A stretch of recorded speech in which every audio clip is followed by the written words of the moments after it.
The text message glowed on my phone screen at 2:37 a.m. I'm staying at Mom's tonight. Don't wait up. I stared at those words, my thumb hovering over the keyboard, fighting the urge to respond. This wasn't the first time Thomas had chosen his mother over me, but something felt different. The finality in those 11 words sent a chill through my body that had nothing to do with the autumn air seeping through our bedroom window.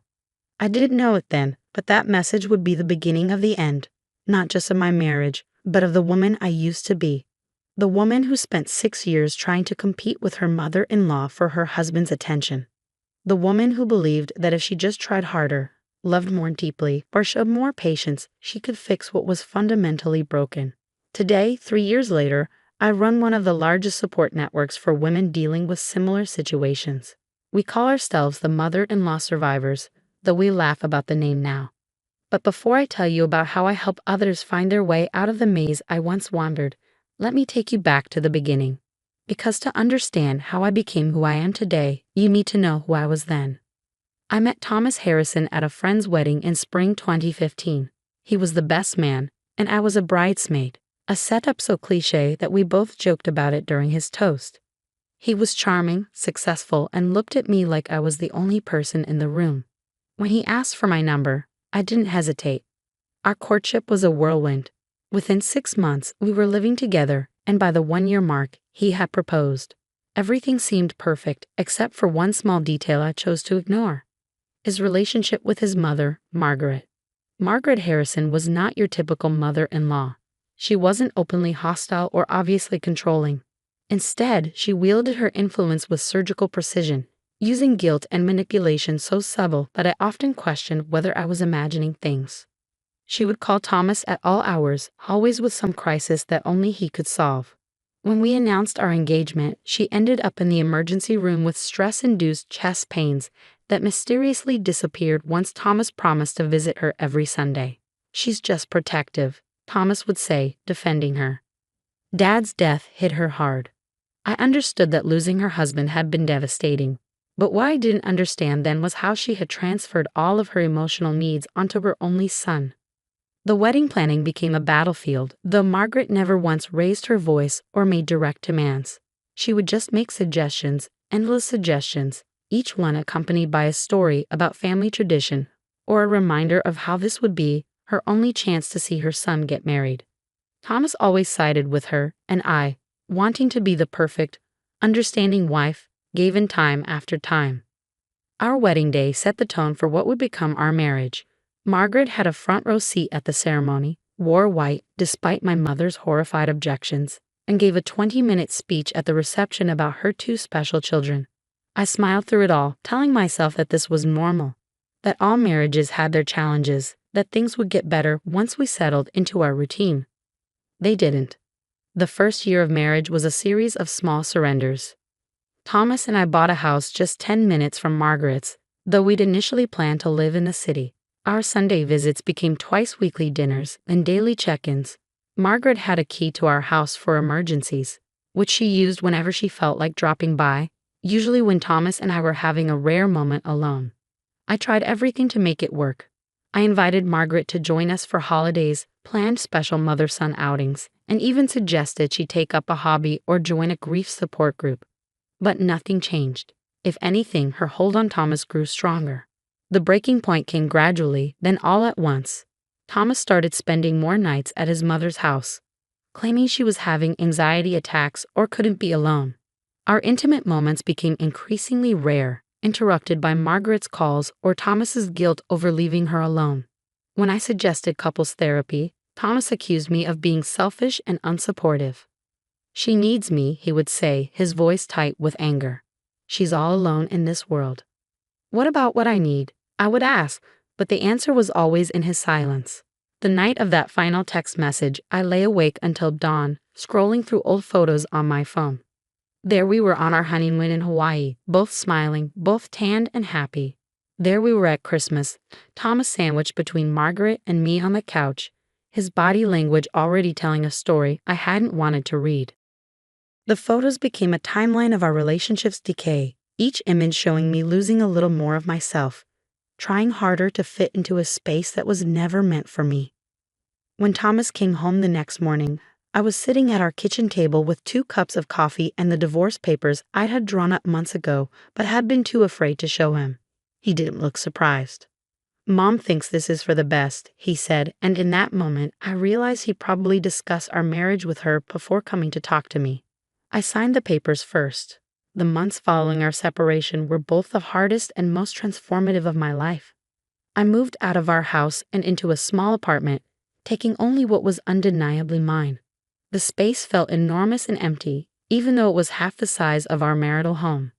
The silence was deafening. Initially, I did what many women do after a divorce. I blamed myself. I spent hours analyzing every decision, every argument, every compromise I'd made. I wondered if I'd been too demanding, too jealous, too insecure.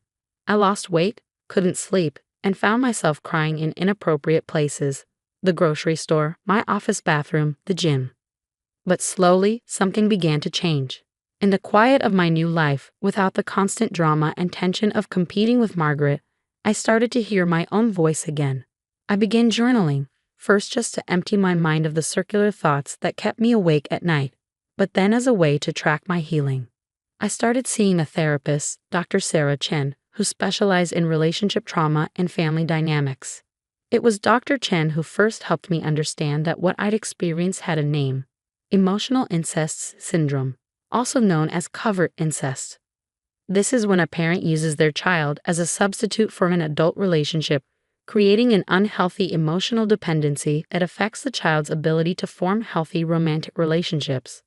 "What happened wasn't your fault," Dr. Chin told me during one particularly difficult session. "You were trying to compete with a relationship that was established long before you came into the picture. It's like trying to win a race that was rigged from the start." Those words were the key that unlocked something in me.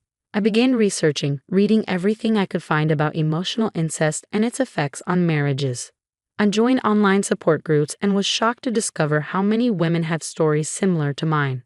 Some had fought this battle for decades, losing pieces of themselves year by year. Others had children who were now caught in the same toxic dynamic.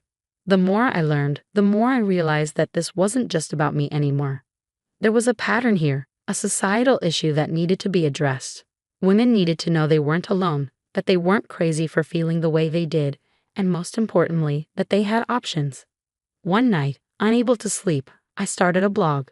I called it Breaking Free: Stories of Survival and Growth. In my first post, I shared my story, all of it, raw and unfiltered. I wrote about the red flags I'd ignored, the compromises that had eroded my self-worth, and the moment I finally chose myself. The response was overwhelming. Within days, my inbox was flooded with messages from women around the world. They shared their stories, their pain, their fears, and their hopes. Many had never told anyone what they were going through, ashamed to admit that they were losing to their mother-in-law or afraid of being judged for not making their marriage work. I responded to every message, staying up late into the night, sharing resources, offering support, and sometimes just listening. As the community grew, I realized we needed more than just a blog. We needed a comprehensive support system. That's how Mother-in-Law Survivors was born. What started as a simple blog evolved into a multifaceted support network. We now have weekly online support groups, a resource library of articles and books, partnerships with family therapists who understand our unique challenges, and an emergency hotline for women in crisis. We also offer practical assistance, everything from legal referrals to temporary housing solutions for women who need to leave their situations quickly. Our network of volunteers includes financial advisors, career counselors, and mental health professionals who donate their time to help women rebuild their lives. But perhaps most importantly, we offer hope. Hope that there is life after this kind of betrayal. Hope that you can rebuild yourself stronger and wiser than before. Hope that you are worthy of love that doesn't require you to compromise your dignity or sense of self. Today, my life looks nothing like I imagined it would when I walked down the aisle 8 years ago. I'm not a wife anymore, but I am a leader, a mentor, and an advocate. I've helped hundreds of women recognize their worth and find the strength to choose themselves. Last month, I received a wedding invitation from Thomas. He's marrying again, a woman 10 years younger than me. Part of me wanted to reach out, to warn her about what she's walking into. But I know that's not my role. Instead, I added her to our confidential watch list. a service we provide to track potential cases and offer support when needed. Margaret, I heard, still lives 10 minutes away from Thomas. She's already announced that she's selling her house to move in with them after the wedding to help with any future grandchildren. History, as they say, repeats itself. But that's not my story anymore.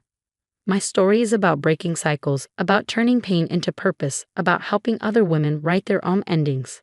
Every time I get a message from a woman who's found the courage to set boundaries, every time I see someone in our support group offering encouragement to a newcomer, every time I hear about a successful transition to independence, I know that my experience had a purpose. Through my work with mother-in-law survivors, I've identified several key patterns and lessons that I share with every woman who comes to us for help. 1. Trust your instincts. If something feels wrong in your relationship, it probably is. Those early warning signs I ignored. They were my intuition trying to protect me. 2. You can't fix someone else's family dynamics. The problems between Thomas and his mother existed long before I came into the picture, and they would have continued regardless of what I did. 3. Love shouldn't require constant sacrifice. If you're always the one compromising, always the one trying harder, always the one giving up pieces of yourself, it's not a healthy relationship. 4. Setting boundaries isn't selfish. It's necessary for your mental and emotional health. You have the right to protect your space, your time, and your relationship. 5. You are not responsible for someone else's happiness. This applies to both your partner and their family members. 3 years after that late-night text message, I can honestly say I'm grateful for my experience, not because it was easy or because I enjoy seeing others go through similar situations, but because it led me to my true purpose. Every day, I work with women who are just beginning their journey to self-discovery and healing. I see myself in their tear-filled eyes and trembling voices. I recognize their fear, their uncertainty, their desperate need to believe that they can make things work if they just try harder. And every day, I get to tell them what I wish someone had told me. You are stronger than you know, and you deserve more than this. Our organization continues to grow. We're currently developing a preventive education program for premarital counselors and wedding planners, helping them identify and address potential red flags before couples commit to marriage. We're also working on a documentary series that will share stories of survival and transformation, bringing these often hidden struggles into the light. But perhaps our most important work happens in the quiet moments, in late-night phone calls with women who feel alone and scared, in support group meetings where tears turn to laughter, in the small victories of women learning to put themselves first, often for the first time in their lives. Last week, I received a card from a woman named Claire, one of the first members of our support group. She had just celebrated 1 year of independence after leaving a situation similar to mine. Inside the card was a quote that now hangs in my office. Sometimes the happiest ending isn't the one you keep wishing for, but something you never thought to dream of. Those words sum up my journey perfectly. I never dreamed that my failed marriage would lead me to help other women find their strength. I never imagined that my pain would become a beacon of hope for others. I never thought I would be grateful for one of the most difficult experiences of my life. But here I am, stronger than ever, surrounded by a community of warriors who refuse to be silenced or diminished. We are the mother-in-law survivors, and we are rewriting our stories one page at a time. To any woman reading this who sees herself in my story, know this: you are not alone. You are not crazy, and you have options. Whether you choose to stay and fight for your relationship or leave to save yourself, there is a community waiting to support you. Your story isn't over. In fact, it might just be beginning. As I write this, sitting in my office overlooking the city I once thought I'd never live in, I can't help but smile at life's unexpected turns. On my desk are dozens of letters from women we've helped, each one a reminder of why this work matters. Next to them is a photo of our latest support group graduation ceremony, 15 women, all standing tall, all smiling, all ready to begin their new lives. Tomorrow, I'll lead another workshop, share more resources, answer more calls. I'll listen to more stories of women finding their voice, setting boundaries, choosing themselves. And I'll remember that text message from 3 years ago, the one that felt like an ending but turned out to be just the beginning. Because sometimes the worst thing that happens to you can lead you to the best version of yourself. Sometimes losing everything you thought you wanted opens the door to everything you were meant to have. Sometimes, just sometimes, your broken heart can help heal others. And that, I've learned, is the most beautiful plot twist of all. Epilogue. To Thomas, if you ever read this, thank you, not for leaving, but for forcing me to find my strength. Thank you for showing me what I didn't want, so I could discover what I truly needed. Your mother still sends me Christmas cards, believe it or not. I don't open them anymore, but I keep them as reminders of how far I've come. To every woman who has ever felt like she was losing herself in someone else's story, your life is your own. Your happiness matters. Your dreams count. Don't ever let anyone tell you otherwise. And to Margaret, I hope you find peace. I hope you learn to let go, but most of all, I hope your new daughter-in-law finds us before she needs us.